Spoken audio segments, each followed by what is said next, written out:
El sol de la mañana alargaba sombras sobre los suelos de mármol de la hacienda Los Álamos, mientras Carmen Morales se detenía frente a las imponentes rejas de hierro forjado.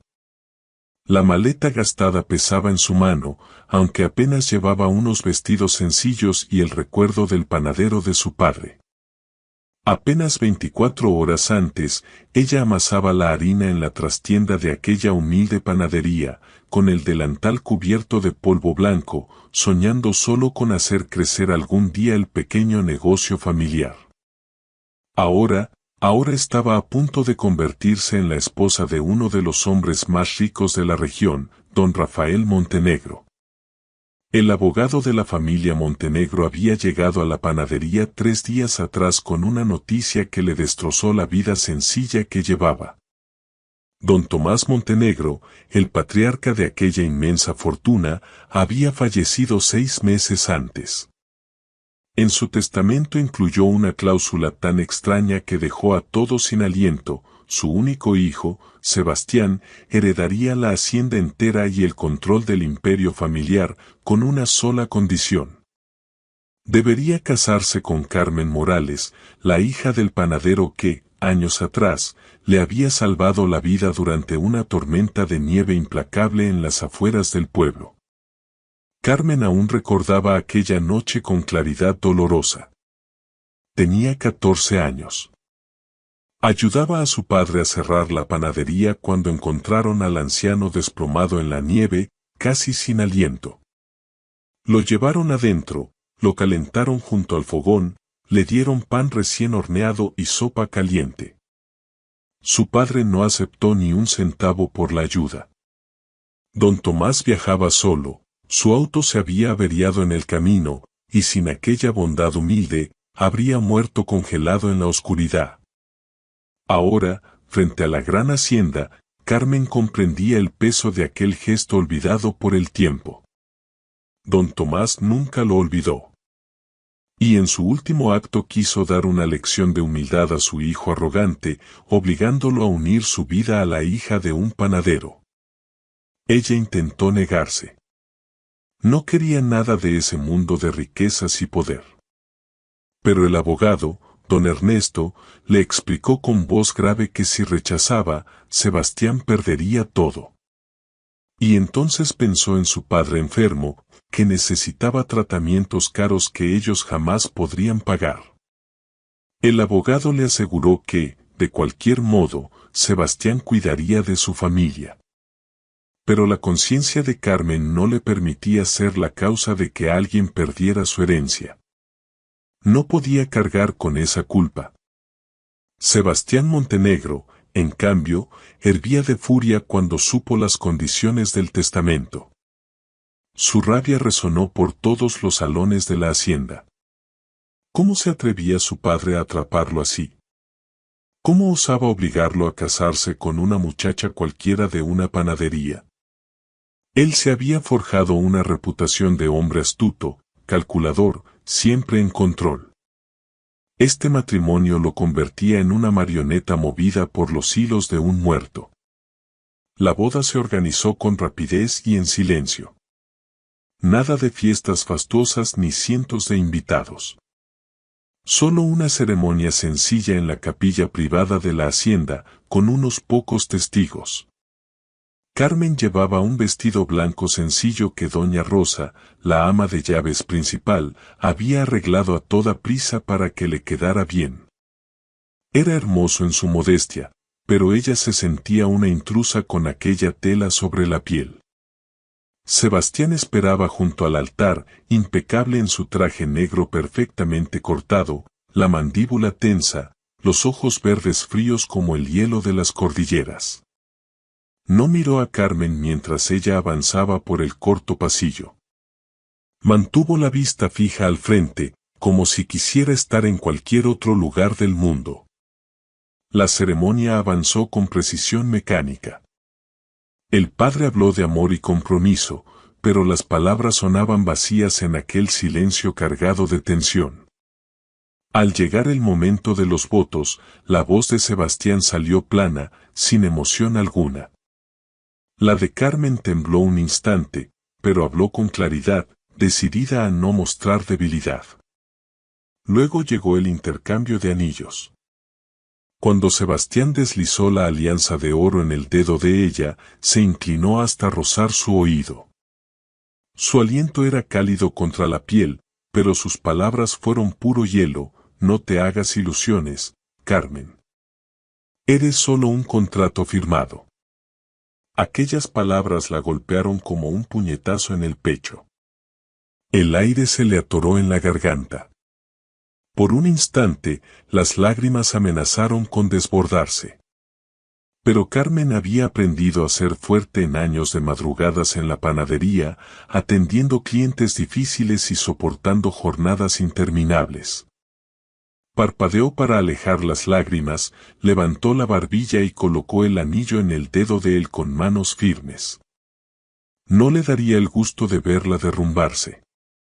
El padre los declaró marido y mujer. Sebastián no la besó. Simplemente giró y caminó por el pasillo, dejándola atrás como si fuera un detalle sin importancia. El almuerzo en el comedor principal de la hacienda fue un asunto gélido.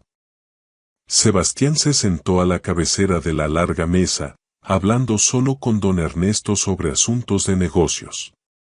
Carmen permaneció a su lado, invisible para la conversación, sintiéndose como un fantasma en su propia boda.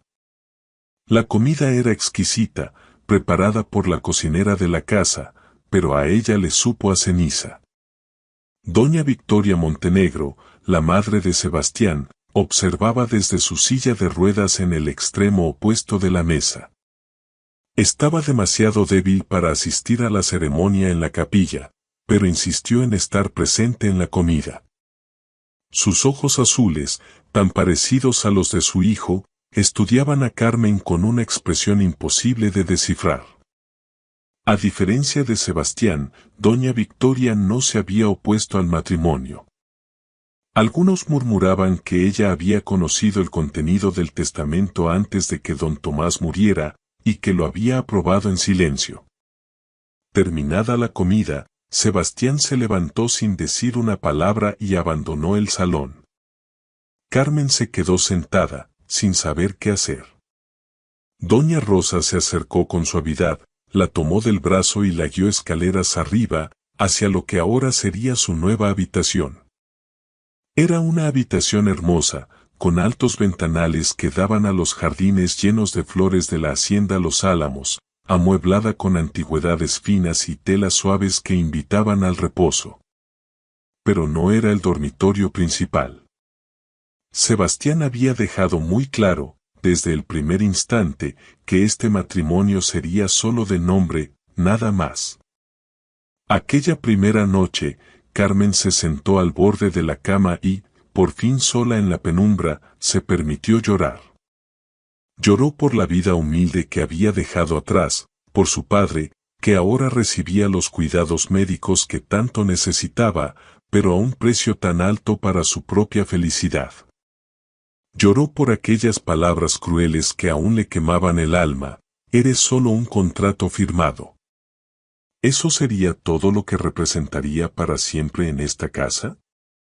Sin embargo, cuando las lágrimas se secaron en sus mejillas, algo se endureció en su interior, como hierro al fuego. Carmen Morales nunca había sido mujer que se rindiera ante la adversidad. Si Sebastián Montenegro creía que con su frialdad podría quebrar su espíritu, pronto descubriría que la había subestimado gravemente. Ella cumpliría su papel con dignidad y con gracia, no por él, sino por ella misma y por el recuerdo eterno de don Tomás, que tantos años atrás había visto en su familia algo digno de proteger y honrar. A la mañana siguiente, Carmen se levantó al alba, como lo había hecho durante años en la panadería. Se vistió con uno de sus vestidos sencillos y bajó las escaleras con el corazón firme. La hacienda era inmensa e intimidante, pero se negó rotundamente a esconderse en su habitación como una prisionera asustada. Llegó hasta la cocina, donde la cocinera, una mujer de gran bondad llamada Beatriz, preparaba el desayuno con esmero. Beatriz la miró con sorpresa al ver a la nueva señora de la casa allí tan temprano, pero la recibió con una sonrisa cálida y sincera.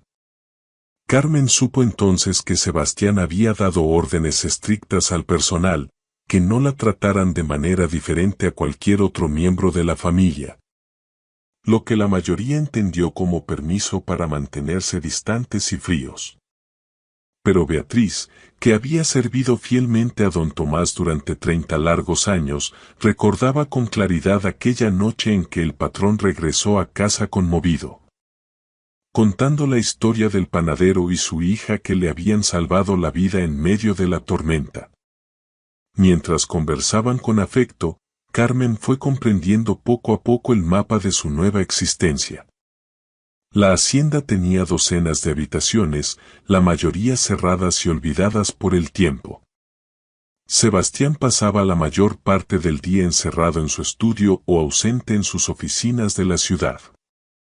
Doña Victoria permanecía en sus aposentos del segundo piso, demasiado débil para moverse con libertad. El servicio era eficiente, pero distante, imitando siempre el ejemplo del patrón. Beatriz habló con prudencia, pero Carmen supo leer entre líneas. Sebastián había sido un hombre distinto antes de la muerte de su padre, ambicioso, sí, y a veces arrogante, pero no cruel. La pérdida de don Tomás lo había transformado por completo. Lo había amado con profundidad, a pesar de sus diferencias, y las condiciones del testamento le parecieron una traición que llegaba desde el más allá. Comprender aquello no excusaba su comportamiento hacia ella, pero le daba a Carmen un contexto doloroso y humano. No luchaba solo contra su orgullo herido, sino también contra su duelo profundo y su rabia contenida.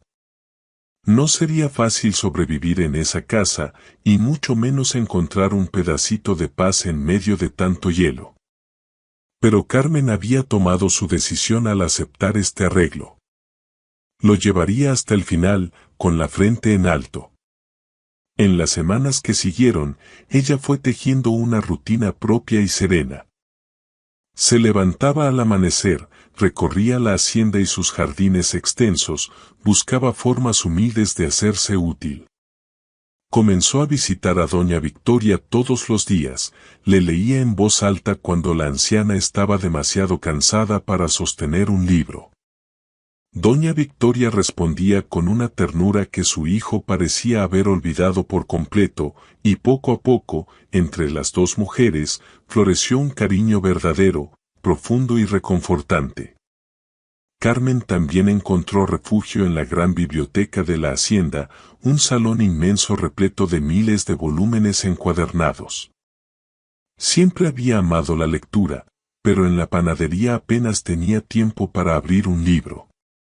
Ahora devoraba novelas y libros de historia, instruyéndose con avidez sobre el mundo al que había sido arrojada sin previo aviso. El conocimiento, pensaba ella con convicción, sería su mejor armadura en esta vida nueva y extraña. Sebastián notaba su presencia en cada rincón, pero no decía una sola palabra. Se cruzaba con ella en los pasillos sin saludar, comía solo en su estudio en vez de en el comedor familiar, hacía evidente con su ausencia constante que Carmen no era bienvenida en su existencia. Sin embargo, a veces ella lo sorprendía observándola desde lejos, con una expresión imposible de descifrar. ¿Qué pensaba en esos momentos? ¿La resentía por su mera presencia? ¿O había algo más, algo oculto bajo aquella máscara de hielo? Carmen no podía saber que Sebastián libraba su propia batalla interna, silenciosa y feroz. Él había esperado que ella fuera ambiciosa y codiciosa, ansiosa por reclamar su lugar como señora de la hacienda Los Álamos. En cambio, ella se movía por la casa como un arroyo callado, suave, pero persistente, erosionando poco a poco sus prejuicios y sus certezas. No exigía nada, no se quejaba de su trato frío, mostraba bondad genuina a todos, desde doña Victoria hasta el último de los sirvientes. Le irritaba profundamente que él lo notara. Le irritaba aún más descubrirse buscándola con la mirada por las habitaciones, sintiendo el día incompleto si no alcanzaba a verla aunque fuera un instante fugaz. Se repetía a sí mismo que era mera curiosidad, quería ver cuánto duraría esa farsa de paciencia sufrida. Pero en lo más hondo de su ser, en un rincón que se negaba a examinar con honestidad, Sebastián empezaba a sospechar que Carmen Morales no fingía en absoluto, que su bondad y su fortaleza eran reales. El contrato que los unía era legal y absoluto, duraría hasta la muerte o hasta un acuerdo mutuo para disolverlo. Pero en aquellos primeros días, otro contrato se estaba escribiendo en silencio absoluto, uno hecho de miradas furtivas, de silencios cargados de significado, de pequeños gestos de bondad y de observaciones calladas que nadie pronunciaba, pero que ambos, sin admitirlo aún, empezaban a sentir en el fondo del corazón. La lluvia otoñal golpeaba con fuerza contra los ventanales de la hacienda Los Álamos, mientras Carmen bajaba con paso sereno por la gran escalera principal. Habían transcurrido 3 meses desde la boda, y la guerra fría entre ella y Sebastián se había convertido en un patrón predecible y doloroso. Él ignoraba su existencia salvo cuando era estrictamente necesario, y ella mantenía su dignidad a través de una perseverancia callada y firme. Pero esa mañana, algo era diferente. El silencio habitual de la hacienda se rompía con voces elevadas que salían del estudio de Sebastián. Carmen se detuvo en el pasillo, sin intención de escuchar a escondidas, pero la puerta estaba entreabierta y las palabras llegaban claras e inevitables. «Oh, Sebastián», decía la voz suave y calculadora de Ricardo Salazar, un socio de negocios que Carmen había conocido brevemente en una cena semanas atrás. «El trato de Singapur es demasiado arriesgado. Retírate ahora antes de que lo pierdas todo». «He analizado cada ángulo», respondía Sebastián con tono cortante y frustrado. «Las proyecciones son sólidas. Esta expansión asegurará nuestra posición en los mercados asiáticos por la próxima década. O te llevará a la quiebra», replicaba Ricardo sin rodeos. «Tu padre jamás habría tomado un riesgo así». La mención de don Tomás quedó suspendida en el aire como humo denso. Carmen oyó el roce de papeles. Luego la voz de Sebastián, más fría que nunca: «Mi padre ya no está para tomar estas decisiones. Yo estoy aquí, y he tomado mi decisión».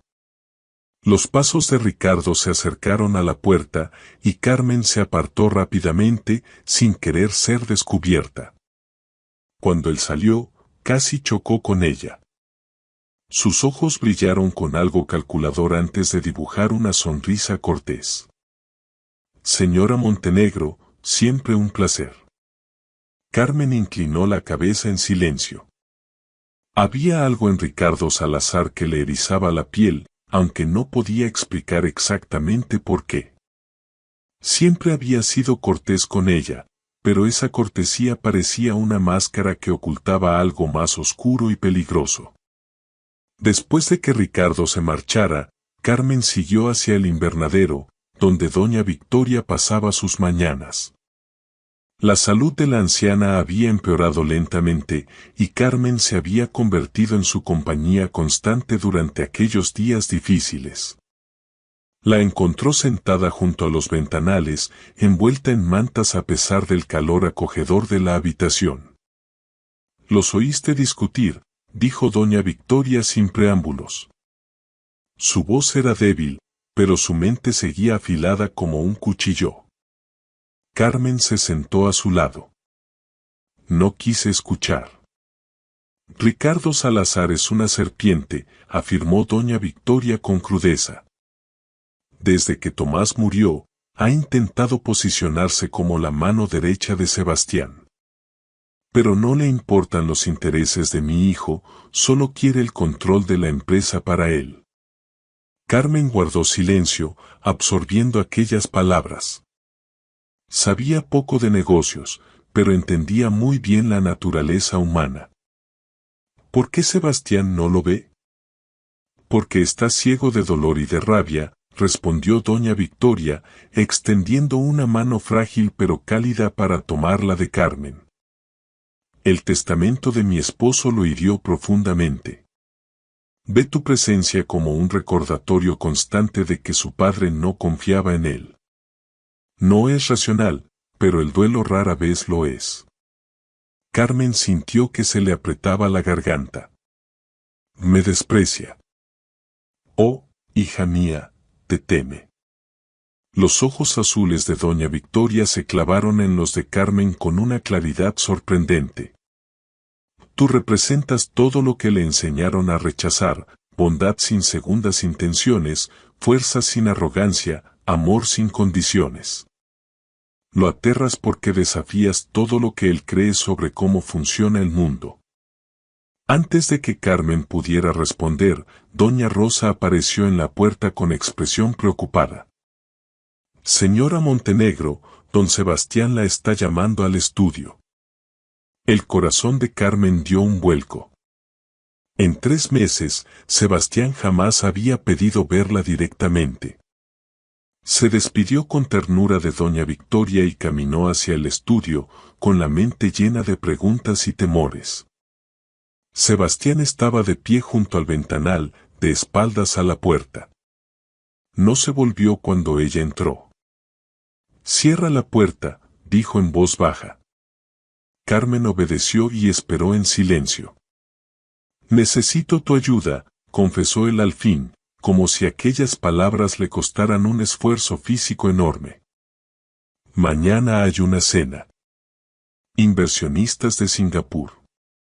Son muy tradicionales, muy familiares. Esperan conocer a mi esposa. ¿Y quieres que interprete el papel?, preguntó Carmen, manteniendo la voz neutra. Sebastián por fin se giró para mirarla. Se veía agotado, ojeras profundas, el traje impecable ligeramente desarreglado.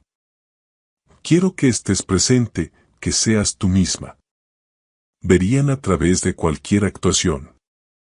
Aquella admisión sorprendió a Carmen.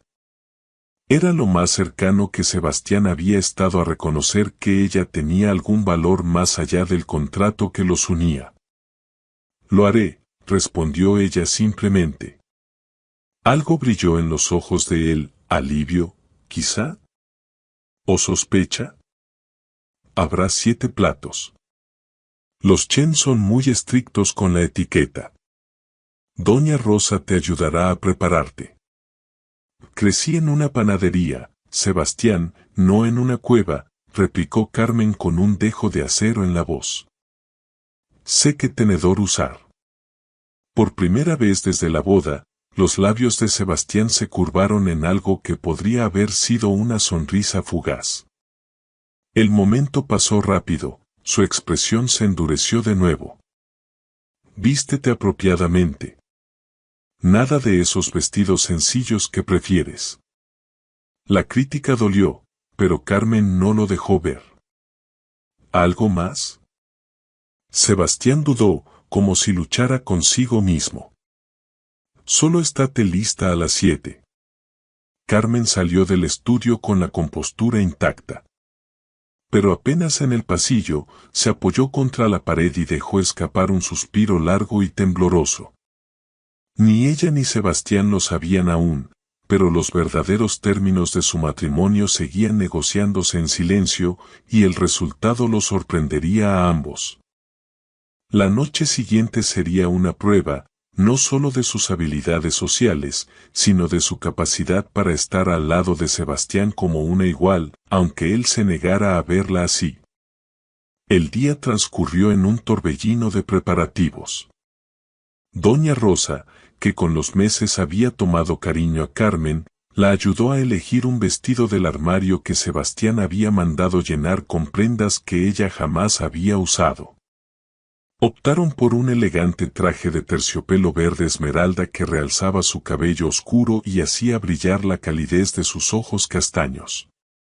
Era sofisticado sin ser ostentoso, exactamente el tono perfecto para la velada. Al mirarse en el espejo, Carmen apenas se reconoció.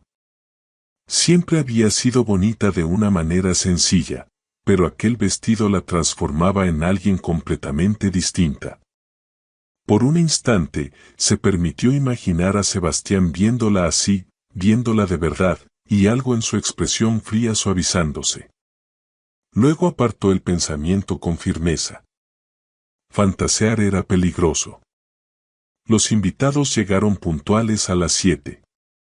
El señor y la señora Chen, ambos en sus 60, eran dignos y gentiles.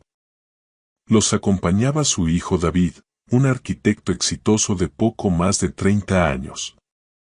Saludaron a Sebastián con calidez y luego se volvieron hacia Carmen con curiosidad abierta.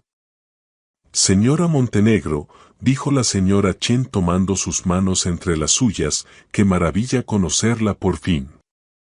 Sebastián nos ha hablado tanto de usted. Carmen miró a Sebastián, sorprendida. Él mantuvo su expresión neutra, pero ella notó una leve tensión en su mandíbula. La cena transcurrió con fluidez. Carmen se encontró disfrutando sinceramente de la compañía de los Chen, eran inteligentes, habían viajado mucho y poseían una calidez que le recordaba a sus propios padres. La señora Chen le preguntó por su origen.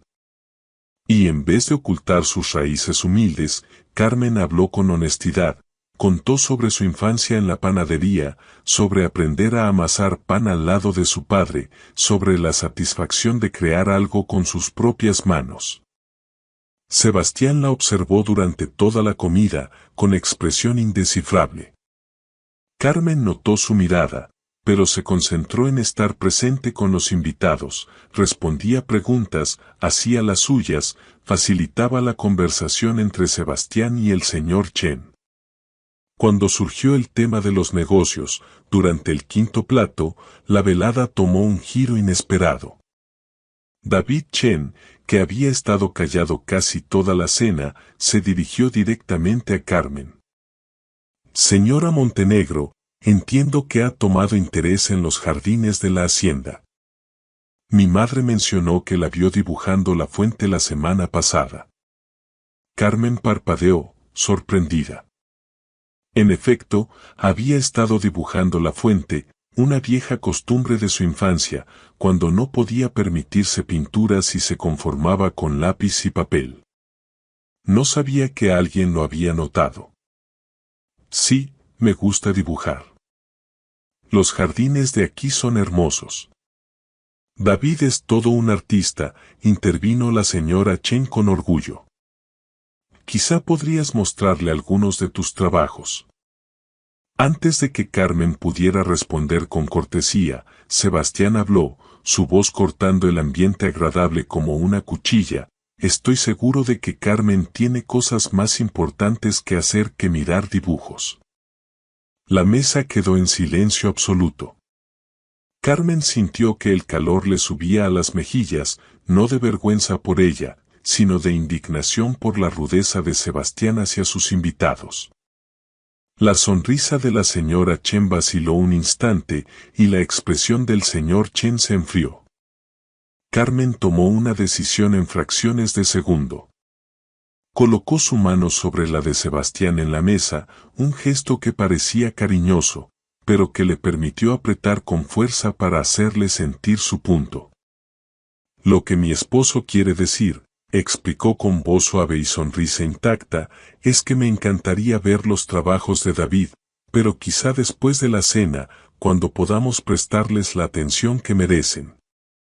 Sebastián tiende a ser muy protector con mi tiempo, ¿verdad, querido? Sebastián la miró fijamente, atrapado entre la irritación y algo más. Carmen sostuvo su mirada con firmeza, transmitiéndole en silencio que no permitiría que él arruinara aquella noche. Al fin, él asintió apenas. Por supuesto, solo quiero asegurarme de que no te sientas abrumada. La tensión se disipó y la conversación volvió a fluir, pero Carmen mantuvo su mano sobre la de él un momento más, sintiendo su pulso acelerado bajo sus dedos antes de retirarla. El resto de la cena transcurrió sin incidentes. Los Chen se despidieron con promesas de cerrar el acuerdo de Singapur la semana siguiente, claramente impresionados por la astucia de Sebastián en los negocios y, sospechaba Carmen, por la pareja que creían ver entre él y su esposa. Cuando los invitados se marcharon, Sebastián se sirvió un trago en el estudio. Carmen apareció en el umbral, aún con el vestido verde esmeralda. «De nada», dijo en voz baja. Sebastián dio un sorbo largo antes de responder. «No te pedí que intervinieras». «No. Me pediste que estuviera presente. Yo te di más que eso, te di credibilidad». Carmen entró en la habitación. La contención que había mantenido toda la noche se disolvió en una frustración honesta.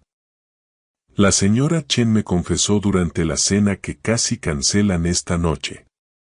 Habían oído rumores sobre nuestro matrimonio, sobre cómo me tratas. Vinieron a evaluar si eras lo suficientemente estable como para confiarte su inversión. La mandíbula de Sebastián se tensó. Y tú los convenciste. Los convencí de que, a pesar de tu arrogancia, tienes a alguien a tu lado que puede equilibrarte. Alguien que puede suavizar las aristas que tú dejas ásperas. Carmen se acercó un paso más, con los ojos encendidos de determinación. Puedes verme solo como un contrato, Sebastián, pero el resto del mundo me ve como tu esposa. Y te guste o no, eso significa que mis acciones te afectan tanto como las tuyas me afectan a mí. Nunca te pedí que te preocuparas por mis asuntos, replicó él, pero su voz ya no tenía la convicción de siempre. No tuviste que pedírmelo. Es lo que hacen los compañeros. Carmen se volvió para marcharse, pero se detuvo en el umbral. Tu padre no te obligó a este matrimonio para castigarte, Sebastián. Lo hizo porque sabía que necesitabas a alguien que estuviera a tu lado incluso cuando la empujaras lejos. Alguien que viera al hombre que podrías ser, no solo al que te has convertido. Y empiezo a creer que tenía razón. Salió antes de que él pudiera responder, con el corazón latiéndole con fuerza en el pecho. En su habitación, Carmen se quitó el hermoso vestido verde esmeralda y lo colgó con cuidado en el armario. Sus manos temblaban, de rabia, de emoción contenida. No lo sabía con certeza.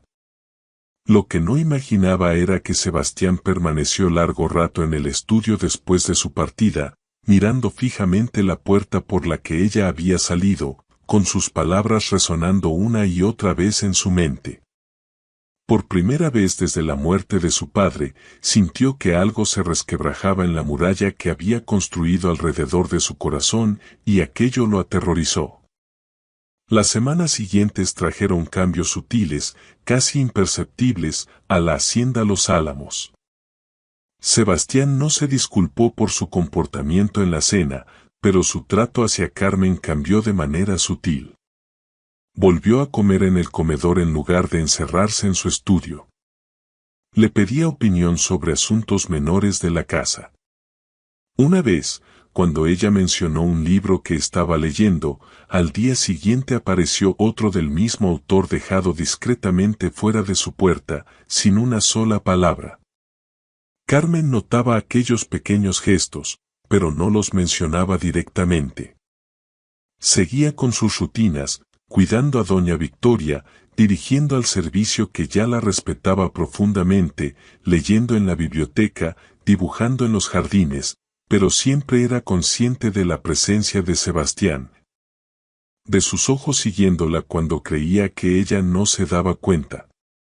La salud de doña Victoria seguía empeorando. Los médicos ya no podían hacer más que mantenerla cómoda. Carmen pasaba horas junto a su cama, le leía en voz alta, le contaba anécdotas de su infancia, escuchaba las historias de la anciana sobre Sebastián cuando era niño. Doña Victoria hablaba de un tiempo anterior a que los negocios y la riqueza endurecieran a su hijo. De cuando él era apasionado por la música y el arte, cuando soñaba con ser algo más que el sucesor de su padre. Renunció a todo lo que amaba para convertirse en lo que se esperaba de él, susurró doña Victoria una tarde, con voz apenas audible. Y luego el testamento de Tomás le hizo sentir que ni siquiera ese sacrificio había sido suficiente, que su padre nunca creyó en él. Carmen comprendió entonces la profundidad del dolor de Sebastián. No era solo rabia por haberse visto forzado a casarse con ella. Estaba de luto por la pérdida de la fe de su padre en él, cuestionándose si había desperdiciado su vida buscando una aprobación que jamás llegaría. Aquella noche, Carmen lo encontró en la sala de música, un lugar que nunca lo había visto pisar antes. Estaba sentado al gran piano, con los dedos posados sobre las teclas, pero sin tocar. Ella se detuvo en el umbral, dudando si interrumpir. Mi madre te lo contó, dijo Sebastián sin volverse. Ella te ama, respondió Carmen con sencillez. ¿Quiere que yo te entienda, y tú me entiendes a mí? Sebastián por fin la miró, sus ojos verdes reflejando la luz tenue de la lámpara. Carmen meditó la pregunta con cuidado. Entiendo que estás herido. Entiendo que yo represento ese dolor de una forma que te impide verme con claridad. Pero también entiendo que eres mucho más que tu dolor, Sebastián, lo recuerdes o no. Los dedos de él presionaron las teclas, produciendo una nota solitaria y triste que quedó flotando entre ellos. Solía tocar, antes. ¿Podrías volver a tocar? ¿Para qué? Su voz sonaba hueca. Carmen cruzó la habitación y se sentó a su lado en el banco del piano, lo suficientemente cerca como para que sus hombros casi se rozaran. El punto es que algunas partes de nosotros no deberían sacrificarse, por más que se espere de nosotros. Hay cosas que debemos conservar porque son las que nos hacen ser quienes somos. Sebastián la miró, realmente la miró, quizá por primera vez desde la boda. Bajo la luz suave, el rostro de Carmen irradiaba una compasión tan sincera que algo dentro de él se quebró por fin. He sido cruel contigo, murmuró en voz baja. Sí, admitió ella sin apartar la mirada. No lo merecías. No, no lo merecía. La mano de Sebastián se movió para cubrir la de ella sobre el banco. El roce fue gentil, casi tímido. No sé cómo deshacer lo que hice. Empiezas por parar, dijo Carmen con suavidad. Parás de verme como la enemiga. Parás de castigarme por las decisiones de tu padre. Parás de esconderte detrás de la rabia porque es más fácil que enfrentar el duelo. Su pulgar trazó círculos suaves en el dorso de la mano de ella, un gesto tan tierno que le robó el aliento. ¿Y si ya no sé ser otra cosa? Entonces yo te lo recordaré, respondió Carmen en un susurro. Eso es lo que hacen los compañeros. Sebastián levantó la mano de ella hasta sus labios y depositó un beso suave en los nudillos. Era la primera vez que la tocaba voluntariamente desde la boda, el primer gesto de cariño que ofrecía sin reservas. Carmen sintió que las lágrimas le picaban en los ojos, pero las contuvo con fuerza. Se sentaron juntos en la sala de música, mientras la luz de la luna se filtraba por los ventanales, sin decir una palabra, simplemente compartiendo el espacio, sin guerra, sin murallas. No era perdón todavía. Pero era un comienzo. El invierno llegó a la hacienda Los Álamos con brutal eficiencia, cubriendo los jardines de nieve y hielo. Dentro de la casa, sin embargo, algo empezaba a descongelarse. Aquel frágil puente que había nacido en la sala de música creció lentamente durante los meses siguientes. Sebastián aún mantenía cierta distancia emocional, pero la crueldad había desaparecido por completo. En su lugar había surgido algo parecido a un respeto cuidadoso. Carmen había aprendido a leer las señales sutiles de sus estados de ánimo, sabía cuándo necesitaba espacio y cuándo su silencio era en realidad una petición callada de compañía. Habían creado una rutina sin palabras. Desayunaban juntos en la salita de la mañana, pasaban las tardes por separado y cenaban en el comedor principal, donde conversaban de todo, de política, de literatura, de los asuntos del día. Nunca nada demasiado personal, pero ya no había hostilidad. La condición de doña Victoria se había estabilizado un poco, aunque seguía muy débil. Observaba el cambio gradual entre su hijo y su nuera con una satisfacción callada, sin decir nada, pero sin perderse ni un detalle. Una tarde, mientras Carmen le leía en voz alta, doña Victoria la interrumpió de pronto. «Se está enamorando de ti», dijo con los ojos azules brillantes a pesar de su fragilidad. «Aún no lo sabe, pero yo sí». La mano de Carmen tembló ligeramente al marcar la página del libro. «Doña Victoria, por favor, no». «¿No qué?» «No decirte la verdad». La risa de la anciana se convirtió en tos, y Carmen se apresuró a ayudarla a beber un sorbo de agua. Cuando pudo hablar de nuevo, doña Victoria continuó: «Conozco a mi hijo desde hace 35 años. Lo he visto con innumerables mujeres que lo querían por su dinero o por su posición. Nunca miró a ninguna como te mira a ti cuando cree que no lo ves. Me mira como una obligación. Está aprendiendo a tolerarme», dijo Carmen, pero su voz carecía de convicción. «Te mira como un hombre que ha descubierto algo precioso, pero no confía en sí mismo para sostenerlo sin romperlo». Doña Victoria apretó la mano de Carmen. «Sé paciente con él, hija. Las murallas que ha construido tardaron años en levantarse. No caerán de la noche a la mañana». Aquella conversación persiguió a Carmen durante días. Empezó a observar a Sebastián con más atención, buscando las señales que doña Victoria había descrito. A veces creía verlas, una suavidad fugaz en su expresión cuando pensaba que ella no miraba, una vacilación antes de hablar, como si eligiera las palabras con un cuidado inusual. El modo en que su mano se acercaba a la de ella sobre la mesa del comedor antes de retirarla rápidamente. Pero Carmen había aprendido a no confiar en la esperanza. La esperanza era peligrosa. Te hacía vulnerable, y la vulnerabilidad llevaba al dolor. Había sobrevivido aquellos meses manteniendo distancia emocional, sin esperar nada de Sebastián más allá de una cortesía básica. Esperar más era como hundirse en arenas movedizas. La crisis llegó en enero, repentina y devastadora. Carmen estaba en la biblioteca cuando oyó el alboroto, voces altas, pasos apresurados, puertas que se cerraban con fuerza. Corrió al vestíbulo principal y encontró a Sebastián de pie entre papeles desparramados, con el rostro ceniciento, mientras don Ernesto hablaba en voz baja y urgente.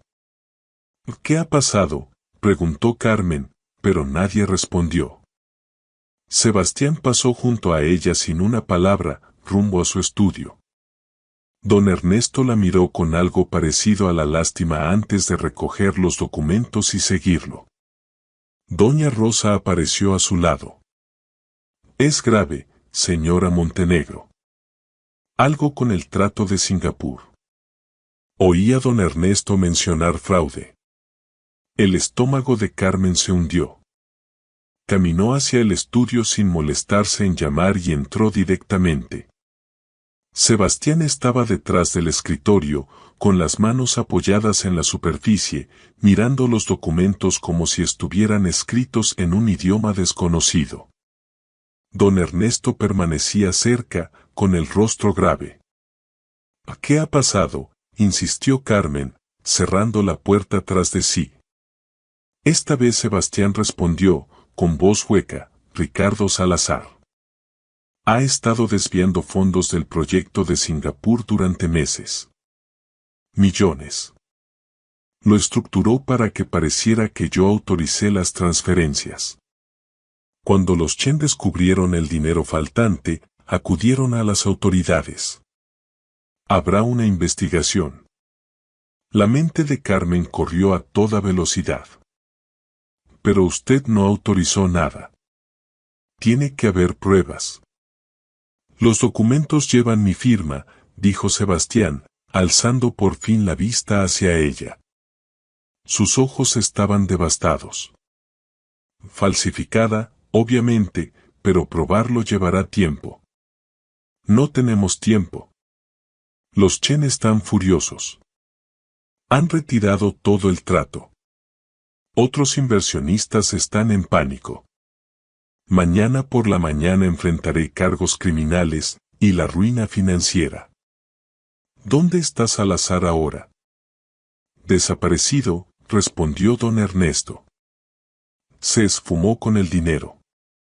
Hemos alertado a las autoridades, pero lo planeó durante meses. Podría estar en cualquier parte del mundo. Sebastián se dejó caer en la silla, como si el peso de la catástrofe le doblara los hombros. Mi padre construyó esta empresa durante más de 40 años. Yo la he destruido en menos de uno. Carmen rodeó el escritorio y se arrodilló junto a su silla, tomando sus manos entre las suyas. Estaban heladas. Usted no ha destruido nada. Salazar lo hizo, y vamos a probarlo. Sebastián la miró como si hubiera dicho una locura. ¿Vamos, Carmen? Esto no es tu pelea. Soy su esposa, respondió ella con firmeza. Eso la convierte en mi pelea, le guste o no. Una esposa que nunca quise, replicó él con amargura. Un contrato al que me obligaron. Deberías irte ahora, antes de que este escándalo te destruya a ti también. La mano de Carmen se apretó con más fuerza alrededor de las de él. No me voy a ir. ¿Por qué? La voz de Sebastián se quebró en esa sola palabra. ¿Por qué te quedarías? No te he dado más que desprecio y frialdad. Te he tratado como una obligación, algo que hay que soportar. No me debes nada. Carmen sintió que sus propios ojos se llenaban de lágrimas, pero no apartó la mirada. Porque, a pesar de todo, a pesar del contrato, de la crueldad, de la soledad, en algún momento del camino empecé a preocuparme por ti, Sebastián Montenegro. Y yo no abandono a las personas que me importan cuando las cosas se ponen difíciles. La confesión quedó suspendida entre ellos, cruda y honesta. Sebastián la miró como si la viera por primera vez, realmente la viera. Su mano subió para acunar la mejilla de ella, y su pulgar borró con ternura una lágrima que Carmen ni siquiera había sentido caer. No te merezco, susurró él. Probablemente no, admitió ella con una sonrisa temblorosa. Pero eso no importa ahora. Lo que importa es probar tu inocencia y detener a Salazar. Durante las siguientes 72 horas, Carmen vio un lado de Sebastián que jamás había presenciado. Era brillante en la crisis, metódico, concentrado, imparable a pesar de la presión aplastante. Junto a don Ernesto, trabajaron sin descanso, reconstruyendo registros financieros, identificando discrepancias, armando una cronología precisa del engaño de Salazar. Carmen se negó a apartarse de su lado. Le llevaba comidas que apenas tocaba, café que bebía mecánicamente y su presencia firme que lo anclaba cuando el agotamiento amenazaba con vencerlo. También hizo llamadas usando los contactos que había cultivado gracias a las obras de caridad a las que doña Victoria la había introducido. Uno de esos contactos la llevó hasta una contadora forense especializada en fraudes, una mujer brillante llamada Patricia Gómez. Patricia llegó a la hacienda pocas horas después de la llamada de Carmen y pasó 2 días analizando los documentos con ojos de halcón. Al fin, se recostó en la silla con expresión satisfecha. Salazar fue astuto, pero no lo suficiente, anunció. Estas firmas son falsificaciones excelentes, pero las marcas de tiempo digitales en los documentos de autorización no coinciden con las fechas en que supuestamente fueron firmados. Usó software para retrodatarlos, pero no tuvo en cuenta los metadatos incrustados en los archivos electrónicos. Puedo probar que estos documentos se crearon meses después de lo que se dice que usted firmó, don Sebastián. El alivio en la habitación fue palpable. Don Ernesto contactó inmediatamente a las autoridades con esa nueva evidencia.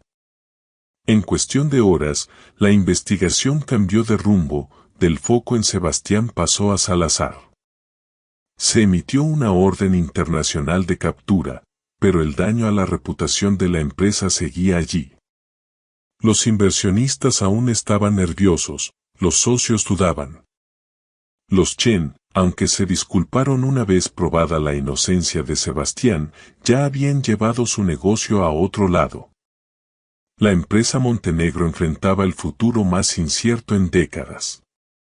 Aquella noche, después de que Patricia y don Ernesto se marcharan, Carmen encontró a Sebastián solo en el invernadero, mirando los jardines cubiertos de nieve. Se acercó en silencio y se colocó a su lado, con los hombros rozándose. «Sobrevivimos», murmuró ella suavemente. «Por ahora», respondió él. «Pero la empresa está en ruinas. Aunque evitemos los cargos penales, el daño financiero es catastrófico. Tendré que vender activos, reducir operaciones. Todo lo que mi padre construyó podría perderse igual». «Oh», dijo Carmen con cuidado, «podría reconstruirse. De otra forma, quizá, pero no necesariamente peor». Sebastián se volvió para mirarla, su expresión estaba cansada, pero abierta como nunca antes. «Me dejas sin palabras», dijo en voz baja. «Después de todo lo que te hice pasar, estás aquí hablando de reconstruir. La mayoría de la gente me habría abandonado en cuanto estalló el escándalo». «Yo no soy la mayoría», respondió ella. «No», coincidió Sebastián, buscando su mano en la penumbra. «Eres extraordinaria, y he sido un tonto por no verlo antes». La atrajo hacia sí, su mano libre subiendo para enmarcar el rostro de ella. «Carmen, tengo que decirte algo. Algo que debí decirte hace meses». El corazón de Carmen latió con fuerza, pero mantuvo la voz firme. «¿Qué?» «Aquella noche en el altar, cuando te susurré esas palabras crueles, intentaba herirte porque yo estaba herido. Quería que fueras tan miserable como yo. Fue lo peor que he hecho en mi vida, y me he arrepentido cada día desde entonces». Su pulgar trazó la línea de su pómulo. «Tú no eres un contrato. Nunca lo has sido. Eres la mujer más fuerte, más bondadosa y más extraordinaria que he conocido, y estoy desesperada, irremediablemente enamorado de ti». El aliento de Carmen se detuvo. «Sebastián. Sé que no tengo derecho a pedir tu amor a cambio», continuó él rápidamente, como temiendo que lo interrumpiera. «Sé que he perdido cualquier derecho a tu corazón, pero necesito que sepas que has cambiado todo para mí. Me has recordado qué significa ser humano, qué significa preocuparse por algo más allá del éxito y la reputación. Me has salvado de formas que ni siquiera sabía que necesitaba ser salvado. Las lágrimas corrían ahora libremente por las mejillas de Carmen. Hombre terco y estúpido, susurró ella. Yo me enamoré de ti hace meses. A pesar de todo, a pesar de las murallas que construiste, a pesar de tu empeño en mantenerme lejos, vi destellos de quién eres realmente, y no pude evitarlo.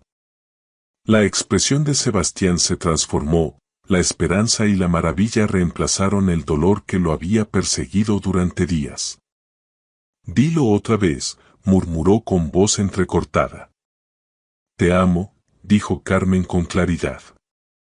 Amo al hombre que eres, y al hombre que estás convirtiéndote. Sebastián la besó entonces, y no fue en absoluto como Carmen había imaginado que sería su primer beso con él. No fue cuidadoso ni tímido. Fue desesperado y profundo, cargado de meses de anhelo, de arrepentimiento y de esperanza contenida. Sus brazos la envolvieron con fuerza, atrayéndola hacia sí como si temiera que desapareciera en cualquier momento. Carmen se derritió en aquel abrazo, sus manos aferrándose a la camisa de él, devolviéndole el beso con la misma pasión ardiente. Cuando por fin se separaron, ambos respiraban con dificultad. Sebastián apoyó su frente contra la de ella. Voy a pasar el resto de mi vida compensando como te traté, juró con voz ronca. Empezando ahora mismo. Metió la mano en el bolsillo y sacó una cajita pequeña de terciopelo que Carmen jamás había visto. Al abrirla apareció un anillo delicado y hermoso, un diamante perfecto rodeado de esmeraldas que brillaban como los jardines en primavera. Este era de mi abuela, explicó Sebastián con voz temblorosa. Mi padre se lo dio a mi madre cuando se comprometieron. Ella quiso que yo lo tuviera para dárselo a alguien a quien amara de verdad. Quiero que lo uses, no porque un contrato lo exija, sino porque tú lo eliges. Porque yo te lo pido, Carmen Morales, ¿quieres ser mi esposa? No solo en papel, sino en la verdad del corazón. Carmen miró el anillo, luego el rostro de Sebastián, donde brillaban la vulnerabilidad y el amor más puro. Ya estamos casados, señaló ella, pero sonreía entre lágrimas. Entonces déjame hacerlo bien esta vez, insistió él. Déjame ponerme frente a todos los que importan y decirles que te elijo a ti, que no eres una obligación, sino un regalo. Que soy el hombre más afortunado del mundo porque viste en mí algo digno de amar, incluso cuando yo mismo no lo veía. Carmen extendió la mano izquierda, donde aún llevaba la sencilla alianza de oro de aquella boda forzada. Sebastián la retiró con cuidado y colocó en su lugar el anillo de su abuela. Le quedaba perfecto, como si hubiera sido hecho para ella. Sí, susurró Carmen. Sí a todo. A reconstruir juntos, a enfrentar lo que venga, a ser compañeros de verdad, y no solo en un documento. Se abrazaron en el invernadero mientras la nieve caía suave afuera. Dos personas que el destino había unido por obligación, pero que habían encontrado algo mucho más valioso, el amor verdadero. Los meses siguientes fueron duros. Reconstruir la empresa Montenegro exigió decisiones difíciles y jornadas interminables. Pero Sebastián ya no enfrentaba los retos solo. Carmen se convirtió en su verdadera compañera, aportaba perspectivas frescas desde su origen humilde, lo apoyaba en los tropiezos, celebraba con él cada victoria pequeña. Organizaron una segunda ceremonia de boda, sencilla e íntima, en la capilla de la hacienda. Esta vez, los votos de Sebastián se pronunciaron con lágrimas en los ojos, su voz firme y segura al prometer amarla, honrarla y cuidarla por el resto de sus días. Los de Carmen fueron igual de profundos, habló de compañerismo, de perdón, de elegir el amor incluso cuando duele. Doña Victoria, aunque débil, asistió en su silla de ruedas, llorando de felicidad. Doña Rosa y todo el servicio, que habían visto cómo la fuerza callada de Carmen transformaba la casa, presenciaron la ceremonia con alegría sincera. Cuando Sebastián besó a su esposa esta vez, fue tierno, público y lleno de promesas eternas. En los meses que siguieron, Salazar fue arrestado en Mónaco y extraditado para enfrentar la justicia. Se recuperó parte del dinero, lo suficiente para estabilizar la empresa a corto plazo. Los Chen, impresionados por cómo Sebastián y Carmen habían manejado la crisis juntos, se acercaron con una nueva propuesta, una alianza más pequeña pero significativa. Poco a poco, la empresa Montenegro empezó a recuperarse. Sebastián implementó cambios que su padre jamás habría considerado: reparto de utilidades con los empleados, programas de inversión en la comunidad que Carmen impulsó con pasión. La compañía dejó de ser solo un negocio, se convirtió en una fuerza para el bien, reflejando los valores que ahora compartían. Una noche, casi un año después de aquel primer beso en el invernadero, Sebastián encontró a Carmen en la biblioteca, acurrucada en su sillón favorito con un libro. Se sentó a su lado, tomó sus pies en su regazo y empezó a masajearlos con ternura. Estaba pensando, dijo distraídamente, en aquella noche. Carmen dejó el libro a un lado y levantó una ceja. ¿En cuál boda? En la primera, respondió él con seriedad. Cuando te dije aquellas palabras terribles. Quiero borrarlas, reemplazarlas con algo mejor. No necesitas hacerlo, dijo ella con suavidad. Ese momento forma parte de nuestra historia. Muestra lo lejos que hemos llegado.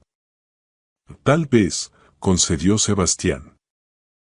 Pero aún así quiero reemplazarlas. Así que esto es lo que debí decirte aquella noche. Tomó su mano con firmeza y calidez. Carmen Morales, tú no eres un contrato. Eres mi salvación, mi compañera, mi amor. Eres la mujer que vio lo mejor de mí cuando solo te mostré lo peor. Eres todo lo que nunca supe que necesitaba, y mucho más de lo que merezco. Pasaré cada día de mi vida agradecido porque el destino te trajo a mí, aunque fuera de la manera más extraña. Los ojos de Carmen se llenaron de lágrimas. Eso es mucho mejor que la versión original. Yo también lo creo, dijo él con una pequeña sonrisa. Luego su expresión se volvió más seria. Lo digo en serio, Carmen. Cambiaste mi vida. Me cambiaste a mí. Nos cambiamos el uno al otro, corrigió ella, inclinándose para besarlo suavemente. Eso es lo que hace el amor. A medida que el invierno cedía paso a la primavera, la hacienda Los Álamos floreció con algo más que flores. Floreció con risas y música. Sebastián volvía a tocar el piano con pasión renovada, mientras Carmen dibujaba en el invernadero, capturando la luz del sol en cada trazo. Doña Victoria, lo suficientemente fuerte para unirse a ellos en la cena casi todas las noches, observaba todo con una sonrisa serena. El servicio ya no caminaba de puntillas, se sentía parte de una familia verdadera. Aquella mansión que una vez había sido una fría prisión se había transformado en un hogar cálido y lleno de vida. Y el matrimonio que había comenzado con un susurro cruel y un contrato impuesto se convirtió en una historia de amor para los siglos. Prueba de que, a veces, los comienzos más inesperados conducen a los finales más hermosos. Carmen reflexionaba a menudo sobre aquel viaje. De ser la hija de un panadero arrojada a un mundo de riqueza y frialdad, a convertirse en la mujer que encontró su lugar y su amor en las circunstancias más improbables. Había aprendido que la dignidad y la bondad podían ser más poderosas que la fortuna y el poder, que la paciencia podía derretir hasta los corazones más helados, y que el amor, cuando por fin llegaba, valía cada instante de espera. Sebastián, que una vez creyó que el matrimonio era solo otra transacción comercial, descubrió que las cosas más valiosas de la vida no se compran ni se negocian. Solo se ganan con vulnerabilidad, con perdón y con el valor de dejar que alguien te vea por completo, con todas tus fallas. En las cálidas noches de verano, paseaban juntos por los jardines, con las manos entrelazadas, a veces conversando, a veces disfrutando en silencio cómodo, ese silencio que solo los verdaderos compañeros pueden compartir. Y si alguien les preguntaba por su extraño comienzo, intercambiaban una mirada cómplice y sonreían. Empezamos como un contrato, decía Sebastián. Pero nos convertimos en mucho más, completaba Carmen. Y realmente, no había mejor cierre para su historia que esa sencilla verdad. Lo que había nacido en amargura y obligación se transformó en algo precioso y real. Tomaron los pedazos rotos de un arreglo forzado y construyeron algo hermoso, un matrimonio basado en elección, respeto y amor genuino. Al final, el testamento de don Tomás había sido cruel en su forma, pero sabio en su intención. Él había visto lo que su hijo no podía, que Sebastián necesitaba a alguien que lo desafiara, lo sostuviera y lo amara no por su riqueza ni por su posición, sino por el hombre que podía llegar a ser. Y en Carmen encontró exactamente eso. El contrato que los había unido fue destruido hace mucho, hecho trizas en un momento de liberación y elección. Pero el lazo que forjaron en su lugar era infinitamente más fuerte que cualquier documento legal. Estaba construido sobre cimientos de luchas compartidas, respeto mutuo y un amor que había sido probado y demostrado verdadero. Así, lo que comenzó con las palabras, "Eres solo un contrato firmado", concluyó con una verdad mucho más poderosa, "Tú eres mi todo". El camino de una frase a la otra había sido doloroso y difícil, pero valió cada paso. Porque las mejores historias de amor no son las que empiezan con facilidad y perfección. Son las que superan obstáculos, las que convierten el dolor en crecimiento, las que prueban que el amor puede florecer incluso en la tierra más dura. La historia de Carmen y Sebastián era la prueba viva de esa verdad, un testimonio del poder de la paciencia, del perdón y del coraje para amar cuando parece imposible. Y en los años que siguieron, cuando contaban su historia a amigos, a familia y, con el tiempo, a sus propios hijos, nunca omitían las partes difíciles. Porque esas partes eran las que hacían su amor real, las que lo hacían ganado, las que lo hacían irrompible. Habían empezado como extraños unidos por un contrato. Se convirtieron en compañeros, en mejores amigos, en almas gemelas. Y esa transformación, más que cualquier éxito empresarial o logro social, fue el mayor triunfo de Sebastián y la mayor victoria de Carmen.